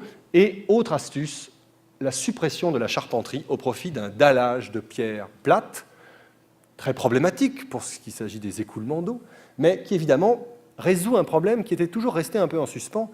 Est-ce que le dôme sera bien visible, bien détaché de la toiture ? Alors évidemment, en 1924, lorsque Louis Hautecoeur publie dans l'Architecture, la revue L'Architecture, son grand article sur le dôme des Invalides provient des projets de François Mansart pour le dôme des Bourbons de Saint-Denis, c'est une bombe, ça nous paraît une évidence tellement nous savons tout cela maintenant, mais il doit répondre à une attaque de nos amis anglais qui ne se privent pas de dire que Mansart a copié Christopher Wren à Saint-Paul de Londres. Alors il répond pas du tout, il a copié son propre grand-oncle, les Français plus forts que les Anglais. C'est de l'histoire nationaliste, comme toujours, et c'est très amusant aujourd'hui pour nous, bien sûr. Alors voilà l'aboutissement de cette église commandée au jeune et intrigant et brillant Jules Hardouin, qui supplante le solide libéral Bruand en 1676 sur le chantier des Invalides. Chantier des Invalides pour lequel on avait prévu une simple église, l'église destinée aux soldats de l'établissement, la plus belle pensée du règne, dira Louis XIV. Et tout d'un coup, en 1676, coup de tonnerre, on se propose d'agrandir l'église et de construire un gigantesque édifice qui n'a pas officiellement d'objet, pas d'usage, pas de sens, sinon d'être l'aboutissement du plan centré dans la réflexion de l'architecture religieuse française. Regardez, l'idée, c'est le grand carré très simple, donc une forme carrée qui va accueillir ensuite une forme circulaire, 4 chapelles qui forment une croix de Saint-André et 4 parties, vestibule, chœur, transept, qui forment une croix grecque. L'ensemble se réunit ici, mais à la différence de Saint-Denis, Jules Hardouin a été plus loin. On peut aussi circuler d'une chapelle à l'autre. Et ainsi, il y a un carré ici qui s'inscrit à l'intérieur. Chez Mansart, chaque chapelle était isolée et tout dépendait du centre. C'était des chapelles, c'est normal, des chapelles qui rayonnaient pour des chapelles de tombeaux. Ici, au contraire, d'où qu'on soit, on a des visions qui démultiplient l'espace et c'est le grand chef-d'œuvre qui a été détruit lorsqu'on a défoncé ici le centre pour faire le mausolée de Bonaparte, puisque c'est de ce point exactement qu'on devait découvrir la rotonde sous la coupole peinte par Charles de la Fosse. Donc un drame de l'histoire de l'Église à l'époque moderne, c'est la dénaturation des Invalides. Et vous savez que Napoléon III, le jour de l'inauguration, dira « c'est une erreur, nous n'aurions pas dû défoncer le sol de cette église ». Victor Hugo disait « Un jour viendra où Louis XIV sera chez lui et Napoléon chez lui sans que personne se dispute, mais ce temps n'est pas encore arrivé manifestement. » Voilà la coupe de cette église royale dont, vous le savez, une partie des historiens ont décidé qu'elle était vraisemblablement un projet de tombeau pour Louis XIV. La bataille fait rage, là encore. Alain Arland-Brandebourg, Jean-Marie Péruse-de-Monclos défendent cette idée qui est combattue par Bertrand Gestaz, l'historien de Jules Hardouin et des Invalides. Je ne trancherai pas, bien sûr, entre toutes ces sommités, mais il est clair qu'il y a tout de même un problème d'avoir construit cet édifice tout à fait incroyable, d'avoir mis au secret la maquette de l'édifice pendant plus d'1 an sur ordre de Louvois, tout ça pour finalement faire une église qui était fermée toute l'année et qui ne recevait de visite qu'une fois tous les 50 ans quand le roi venait à Paris. Ça paraît curieux. Mais je voudrais ici attirer votre attention sur l'extraordinaire aboutissement provisoire de la réflexion sur la couverture de ce dôme, puisque vous avez une première coupole ici qui est ouverte au centre, et qui aboutit à une deuxième coupole qui est éclairée de manière invisible en bas par des baies qui sont dans le second étage du tambour. Encore une lumière cachée. Évidemment, tout ça, nous sommes un peu habitués avec l'électricité qui nous permet d'y voir clair dans cette salle souterraine, à ne plus goûter ces effets de lumière tout à fait extraordinaires, mais pour les contemporains, de voir éclairer à plus de 50 mètres de haut cette peinture de Charles de la Fosse sans comprendre d'où venait la lumière, on peut imaginer quelle surprise était la leur. Et la gravure nous permet également de voir la jonction entre les deux églises, le baldaquin formant un autel pour les soldats d'un côté et pour l'église royale quasi inutilisée de l'autre. Voilà l'église des soldats avec les drapeaux pris à l'ennemi, enfin quelques-uns, parce qu'on en a brûlé beaucoup lors de l'arrivée des Alliés en 1814. Malheureusement, une vitre sépare aujourd'hui les deux églises et on ne comprend plus qu'elles étaient une seule église, comme l'a montré Bertrand Gestas si brillamment il y a maintenant 43 ans. La voûte en pierre, Mansart s'inscrit dans cette grande tradition de la voûte à doubleau, à lunettes. Mais bien sûr, c'est là qu'il reprend toute l'idée de François, le cube, la toiture avec des dalles de pierre pour faire disparaître évidemment tout parasitage entre les deux volumes qui s'emboîtent de manière très pure et le grand dôme à 2 niveaux, le grand tambour à 2 niveaux sous le dôme doré. La grossière erreur du service des monuments historiques que je ne me suis jamais expliquée lors de la restauration de 1989. On a fait noir et or, alors que, bien sûr, il était bleu et or aux couleurs de la monarchie. C'est une erreur très curieuse. Il a repris également ici le dessin des minimes, que vous reconnaissez, avec ce système de colonnes libres qui forment 2 niveaux, un dorique et un corinthien. Mais, encore une astuce qui montre le génie de Jules Hardouin, il a abandonné ici les bossages traditionnels des angles des édifices pour un angle pur à la Palladio, qui donne beaucoup de vibrations à l'architecture, et il a utilisé une chose qui est une grosse licence, dira Blondel, même si les grands maîtres ont le droit aux licences. Il n'a pas mis ici un vide, mais un plein dans l'axe, ce qui faisant donne l'impression que le dôme a pivoté et crée énormément de mobilité dans l'espace. Et je crois qu'il n'est pas téméraire de citer ici Le Corbusier, dans sa célèbre définition si belle de l'architecture, les Invalides, c'est bien un volume sous la lumière. C'est bien ça l'idée de Mansart. Tellement belle idée qu'elle sera copiée, en tous les cas en projet, assez rapidement pour les Invalides de Berlin, par Jean de Both, un architecte protestants partis avec la Révocation, mais c'est un projet assez séduisant qui n'a pas été réalisé. Pour vous montrer à l'intérieur, le photographe s'est avancé au péril de sa vie sur la balustrade du tombeau, et pour vous montrer, évidemment, une autre astuce où Mansart a été plus loin que son oncle, son grand-oncle, ce sont ces colonnes ici, qui soutiennent un morceau d'entablement concave et qui ne servent rigoureusement à rien. Si vous enlevez ces colonnes, il ne se passe rien dans le dôme des Invalides, qui tient très solidement sur ses pieds. En revanche, évidemment, c'est un travail d'habillage de ces fameuses 4 piles massives qu'il faut absolument alléger au maximum. Donc il a fait des passages, mais regardez, il a fait ensuite une arcade pleine, très lourde a priori, sur laquelle se détache un ange volant, des anges qui portent les insignes du roi, la bannière fleur-de-lysée, etc. Et ensuite, il a fait une perspective accélérée, que vous sentez peut-être malgré la médiocrité de ma photographie, pour donner l'impression d'une plus grande profondeur. Et enfin, il a créé, pour créer encore plus d'effet de profondeur, ces 2 colonnes qui s'avancent et qui portaient même à l'origine une balustrade arrachée à la Révolution et qui devait encore leur donner une autonomie plus forte. Donc ce faisant, il a doté sa rotonde d'un cercle de colonnes tout à fait admirables, des corinthiennes cannelées, et en même temps, érudentées, et en même temps une grande légèreté. Et le paradoxe, c'est qu'évidemment, cette légèreté est obtenue en rajoutant encore plus dans le percement de ces 4 piles monumentales. Vous voyez que François Mansart avait été moins audacieux. Il n'avait fait que des baies superposées. On n'est pas, même si les 2 colonnes sont déjà là, ce n'est pas tout à fait le même point de vue. Voilà, regardez la différence d'effet sous les pendentifs avec le système de Mansart, de Jules Hardouin-Mansart. Et puis, je vous ai parlé de la concurrence avec Rome, évidemment. Le grand projet fou de la fin du règne, une place avec 2 immenses bras, qui ne sont pas sans rappeler le palais du Trocadéro que nous aimons tant, avec 2 pavillons de tête et d'abou, devant la place que nous appelons Vauban. En réalité, la place de Vauban correspond à ça, et la 2e place serait là, donc une gestion de l'espace très monumentale, rendue facile par le fait qu'il n'y avait aucune construction, c'était des champs, et projet qui met évidemment en concurrence, Paris avec Rome, une place plus belle que celle du Bernin qu'on avait fait venir sans réussite à Paris en 1665. Le projet a même été gravé, mais vous le savez, il ne sera jamais réalisé. Mansart a essayé de redonner ce projet de plan centré avec double coupole emboîtée de son grand-oncle au roi une 2e fois, manquez pas de culot, en 1684 pour la chapelle de Versailles. La chapelle de Versailles qui, à ce moment-là, entre en discussion lors de la construction des 2 ailes du Nord et du Midi, dont je reparlerai dans 15 jours. La voilà, cette chapelle ici, regardez. Chapelle de plan centré, dôme à double coupole sur tambour, on est bien dans cette même famille de réflexion. Et pourtant, coup de tonnerre, le roi change de parti en 1689. Il décide que la chapelle sera plus près du château. Ça, c'est de bonne politique pour ne pas faire des kilomètres en venant le matin de sa chambre après son grand lever. Mais surtout, il exige que Mansart dessine une chapelle de plan médiéval. Il reprend exactement le plan de la Sainte-Chapelle du palais de Saint-Louis, encore un monument majeur de l'art national, si j'ose dire, de l'art français. Et Mansart va passer de ce plan centré brillant à une longue nef coiffée d'une très haute toiture. J'ai malheureusement pas la coupe dans l'autre sens, mais vous seriez frappé de la comparaison avec l'art gothique.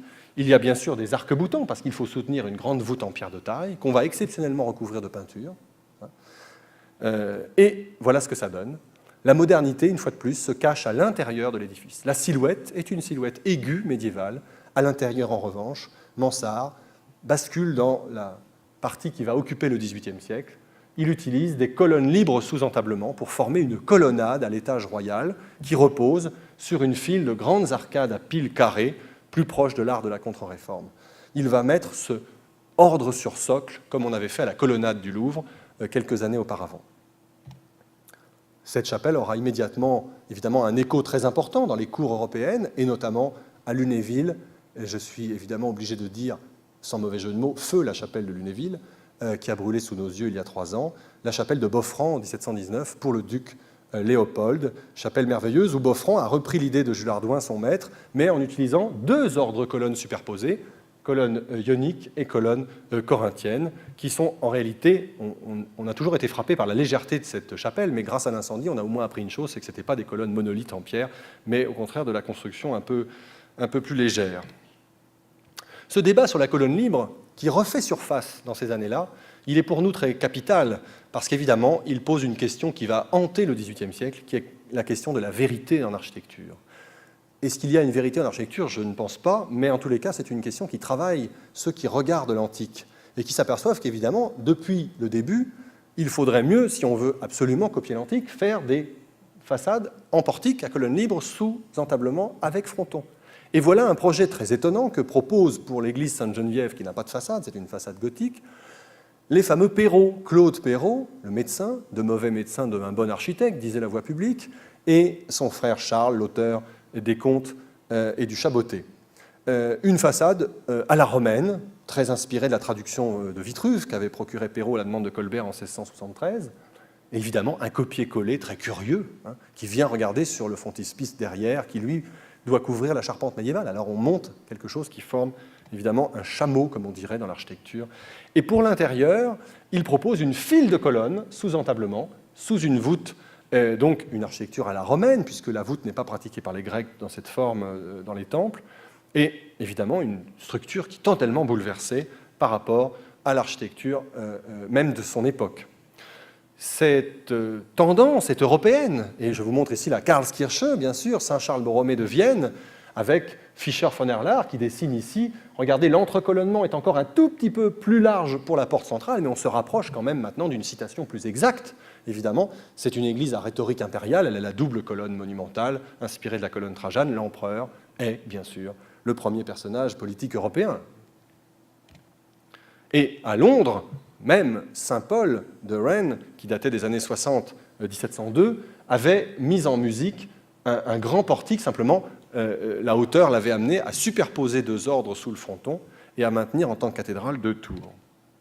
Ce projet, vous le savez, inspirera un Italien francisé, Servandoni, pour le concours de Saint-Sulpice qu'il remportera au début des années 20, et où il propose là aussi un double portique superposé sous fronton, et il obtient l'autorisation de l'archevêque de mettre 2 grandes tours, vous savez qu'elles resteront inachevées. Évidemment, quelle différence avec la traditionnelle façade à 2 ordres à fronton et aileron qui arrive à essoufflement dans les années 1730-40, et je vous montre ici celle de Robert de Cotte mourant en 1734, qu'il signe avant de passer, et qui est la façade de Saint-Roch, que nous connaissons tous, façade qui aurait pu être dessinée lorsque l'on a commencé l'église en 1653 par Le Mercier, comme elle aurait pu être dessinée en 1690 par Jules Hardouin-Mansart, et finalement elle est de 1735 dans sa mise en œuvre. C'est un système qui évidemment est maintenant un petit peu critiqué, et le critique le plus virulent est, ça nous intéresse beaucoup, un religieux, un père jésuite, Marc-Antoine Logier. Marc-Antoine Logier qu'on a dû chasser de la cour de Versailles tellement ses sermons étaient violents devant le roi et ses mœurs déréglées. Alors on l'a envoyé réfléchir à la belle architecture, et il publie en 1753 un livre qui fait l'effet d'une bombe, un essai sur l'architecture, où il explique que toutes ces églises qu'on fabrique depuis que la Renaissance italienne a contaminé l'art français sont des mensonges, et que la colonne ne doit pas être un décor, il précède ici la critique de Viollet-le-Duc, mais qu'elle doit porter, et que si elle doit porter, elle porte un fronton, que le fronton est la forme du toit, et que donc il faut refaire des temples si l'on veut faire des églises qui ressemblent à l'architecture antique. Évidemment, coup de tonnerre, la liberté de son ton, la violence de sa démonstration amène les architectes à réfléchir, et l'alternative à la façade à 2 ordres, c'est le plan basilical avec la transcription en façade du portique. Et je vous montre ici, dans un très beau dorique, très sévère, l'œuvre de Chalgrin à Saint-Philippe-du-Roule, une église un peu méconnue peut-être, très desservie par son environnement haussmannien aujourd'hui. À l'intérieur, vous le voyez, on est arrivé au système que Perrault préconisait dès les années 1690, une file de colonnes qui porte une grande voûte, ici un beau ionique grec. On a abandonné le ionique français à Corne, de Jules Hardouin, pour un ordre plus archéologique. On sent que tout se resserre et que, évidemment, le renouveau du goût pour l'Antiquité, qui est maintenant alimenté par la forge de Paestum, de Pompéi, d'Herculanum, tire les architectes vers des recherches archéologiques plus pointues que leurs prédécesseurs de la Renaissance. Alors, bien sûr, il revenait à un homme, et je terminerai par lui, de synthétiser tout cet effort extraordinaire de réflexion sur le plan centré, la façade et le dôme. C'est bien sûr Jacques-Germain Soufflot, l'admirable Soufflot, ici peint par Vandelot, un portrait qui se trouve au Louvre, le Louvre de Paris peut-être, je ne sais pas, ou d'ailleurs, et qui vous montre ici l'architecte en train de dessiner la Sainte-Geneviève que lui commande le roi, après le vœu qu'il avait fait de sa guérison en 1744 à Metz. Soufflot reçoit une commande qui lui évidemment, vaut la haine des milieux parisiens. C'est un Lyonnais, il a fait le voyage d'Italie à ses frais, il a été agréé ensuite à l'Académie. C'est un homme qui a beaucoup d'entre-gens, beaucoup de relations, un culot assez spectaculaire, et il va doubler ainsi le premier architecte du roi, Ange-Jacques Gabriel, qui se croyait évidemment tout désigné, après l'école militaire, après la place Louis XV, après le Petit Trianon, pour être l'architecte de cette commande prestigieuse. Eh bien non, c'est Soufflot que Marini, qu'il connaît bien pour l'avoir accompagné en Italie, recommande au roi en lui disant « celui-là fera une architecture révolutionnaire », dans le sens évidemment que vous pouvez donner à ce mot dans la bouche d'un ministre du roi. Soufflot se met au travail et il va proposer, dès le début, un plan centré en croix grecque, une vraie grande croix grecque, qu'il implante, vous le voyez, sur les terrains de l'abbaye Sainte-Geneviève, puisque ce sera la nouvelle église de la patronne de Paris, la vieille est ici. C'est pour cette église que les Perrault avaient fait leur projet. Voilà la nouvelle église, avec immédiatement un dessin urbain, une place, là, carrée, demain semi-circulaire, c'est celle que nous connaissons, et une rue d'Axe, dont Soufflot ne pouvait pas imaginer qu'il aurait l'honneur de la nommer lui-même, puisque c'était la rue Sainte-Geneviève et elle est devenue notre rue Soufflot. Voilà la croix grecque que propose Soufflot, mais il y a bien plus dans le travail de Soufflot. C'est bien sûr qu'il fait sienne les observations de Laugier, qu'il nourrit de ses propres observations en Italie et à Paestum, et il propose d'utiliser à son tour la colonne libre sous entablement et de ne plus utiliser les grosses arcades dont on voit les angles en avançant dans l'architecture de la contre-réforme, mais au contraire des colonnes fluides, légères, qui portent toute la structure de l'édifice. Et ce faisant, il est amené à utiliser un système arachnéen de voûtes et de contrepoids qu'il va progressivement méditer autour de la leçon de l'architecture gothique. Revoilà le gothique en plein XVIIIe siècle, en pleine lumière, si j'ose dire, sans mauvais jeu de mots. Et Soufflot, d'après ce que nous dira son élève, Rondelet, a voulu concilier le génie de la voûte et de la structure gothique avec, bien sûr, le décor grec, car il n'était pas question de faire une église gothique. C'est par la structure que le Panthéon, notre Panthéon, Sainte-Geneviève, sera un édifice révolutionnaire. Bien sûr, le célèbre tableau du musée Carnavalet qui représente la première pierre, avec la question de la façade définitivement résolue, un grand frontispice à colonnes libres et frontons, comme dans l'Antiquité. L'entrecolonnement est égal entre les... c'est un portique hexastyle entre les 6 colonnes. Il n'y a plus de ces variations, comme chez le Mercier, comme chez le Vaux. Non, c'est la reproduction, à une échelle monumentale, d'un grand portique de l'Antiquité. Et regardez le choc qu'a bien saisi le peintre entre cette architecture, comme un ovni, au milieu de ce paysage du vieux Paris, de la montagne Sainte-Geneviève. Et c'est la pose de la première pierre. Le roi, ici, se reconnaît, c'est le seul qui garde le chapeau sur la tête, et tous les autres sont découverts. En noir, un monsieur qui porte le deuil de sa sœur, Madame de Pompadour, c'est Marigny. Et en rose, avec l'ordre de Saint-Michel, c'est Soufflot, très fier de montrer au roi le plan de l'édifice. On fait faire une maquette pour ce chantier très particulier, maquette merveilleuse qui est conservée. Là aussi, le dôme était bleu et or, comme nous le voyons ici très bien, la coupole. Et ici, nous voyons la structure interne, qui est entièrement un système de colonnes libres qui repose sur des voûtes et sur des arcs-boutants qui viennent ici contrebuter toutes les poussées, et surtout les poussées, bien sûr, de l'énorme tour-lanterne.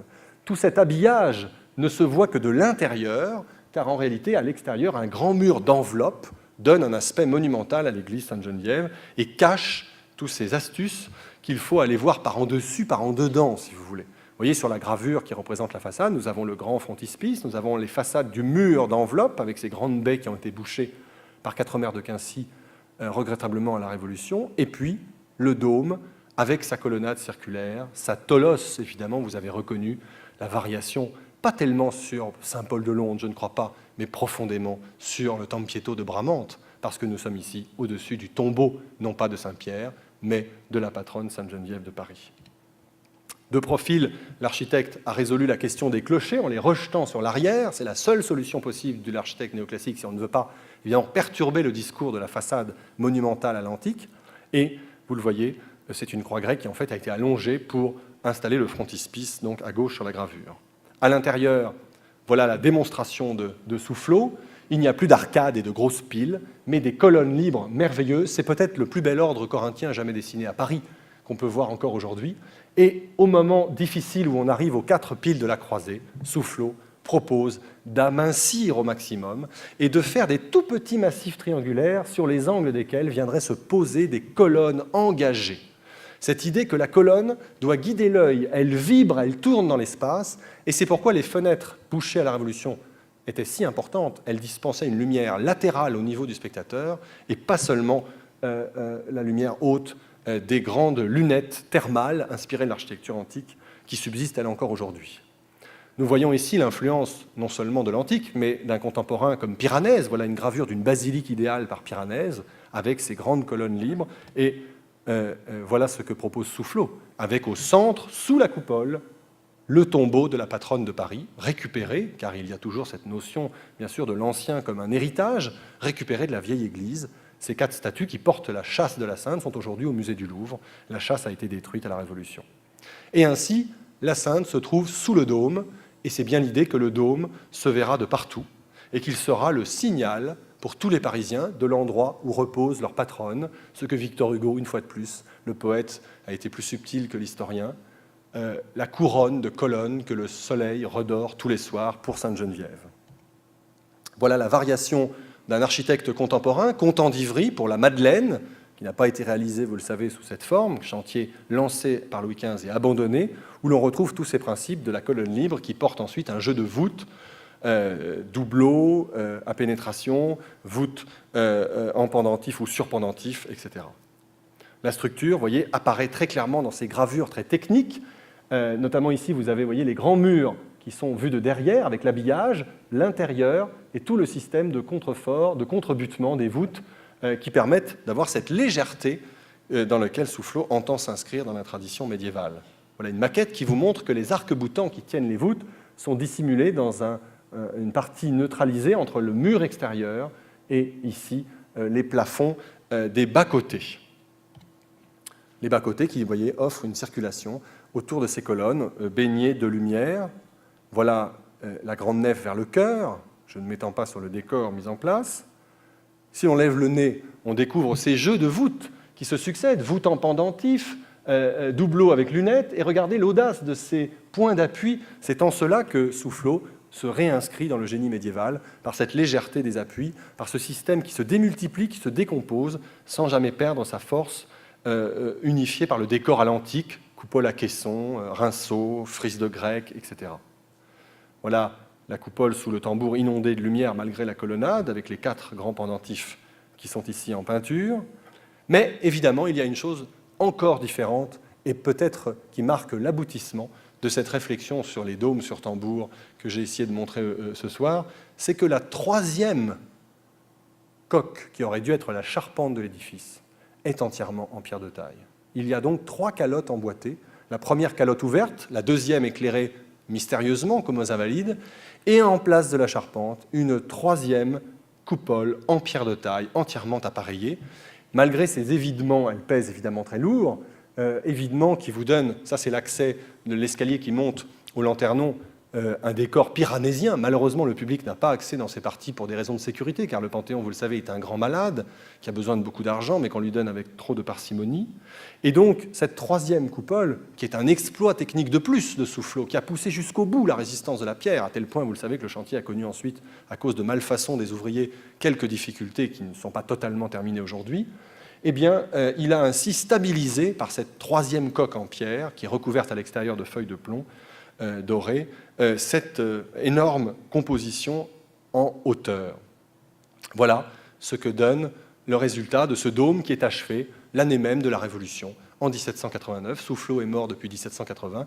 Il n'a pas vu achever son chef-d'œuvre, amoureusement terminé par ses élèves, Rondelet et Maximilien Brébion, chef-d'œuvre qui est pour moi, je crois, que vous en serez d'accord, l'aboutissement de toute la réflexion de l'architecture religieuse des temps modernes, la réflexion sur l'antique et la façade de temple, la réflexion sur le plan centré et sa pureté, la réflexion sur le dôme sur tambour, mais aussi la réflexion sur la lumière, la réflexion sur le décor et la réflexion sur la structure même de l'édifice. Voilà une photographie que j'aime beaucoup qui est lors de la démolition des réservoirs du Panthéon, une vue qu'on ne reverra jamais. Il y a maintenant des immeubles de 8 étages 1900 construits le long du flanc sud du Panthéon. Et voilà ce que Victor Hugo chantait, la couronne de pierre redorée tous les soirs par le soleil pour marquer l'endroit où est Sainte-Geneviève. Évidemment, réponse du roi aux critiques des philosophes. L'Église ne sert à rien, les moines sont des parasites, disait Voltaire. Eh bien, il construit pour la patronne de Paris et pour les moines qu'il a pris le plus grand édifice religieux du siècle, qui inspire évidemment en mode mineur un certain nombre d'édifices. Je ne voulais pas ne pas citer ici Richard Mick et l'admirable église du Carmel de Saint-Denis, qui vient d'être magnifiquement restaurée par la municipalité de Saint-Denis. C'est le musée de la commune de Saint-Denis. Carmel, qui, vous le savez, a un lien aussi très fort avec la monarchie, puisque cette église a été commandée par la jeune fille de Louis XV, Madame Louise, qui est devenue prieure du Carmel et qui n'a eu de cesse d'obtenir de son oncle Louis XVI l'argent pour... de son neveu, pardon, excusez-moi, Louis XVI, l'argent pour construire une église neuve dans un Carmel qui était le plus pauvre de France. Mais Richard Mick a utilisé, vous voyez, la grande façade en frontispice. Je vous montre ici une coupe d'un dessin assez sec, malheureusement, ce n'est pas un très beau relevé, mais qui vous montre le plan centré derrière la façade à colonnes ioniques, couverte par des coupoles à caissons, et à l'intérieur, ici, une extraordinaire plafond. Je crois que c'est un des monuments les plus surprenants qu'on puisse voir en Île-de-France. Il faut aller visiter, bien sûr, le Carmel de Saint-Denis. Richard Mick venait de faire pour la reine le couvent pour Marie Lexinska, qui est aujourd'hui le lycée Hoche à Versailles.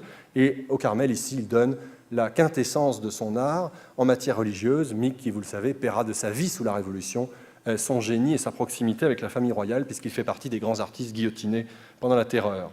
Alors, je termine par cette vue du Panthéon pour insister sur l'importance de cet édifice comme clé de synthèse de l'architecture religieuse. Et je terminerai par une phrase que vous me passerez en forme de boutade pour conclure, et qui est une phrase d'un député de la Constituante au moment même où l'on décidait de transformer cette église sécularisée en panthéon des grands hommes laïcs. Après avoir fait observer que toute cette architecture n'avait servi à rien pour honorer une sainte dont on ne savait même pas si elle avait existé, il a répondu, au fond, d'avoir construit une église si grande et si belle pour une simple bergère, de la part du plus grand roi du monde, c'était bien un projet révolutionnaire. C'est dans ce sens-là que j'entends l'histoire de Sainte-Geneviève. Je vous remercie.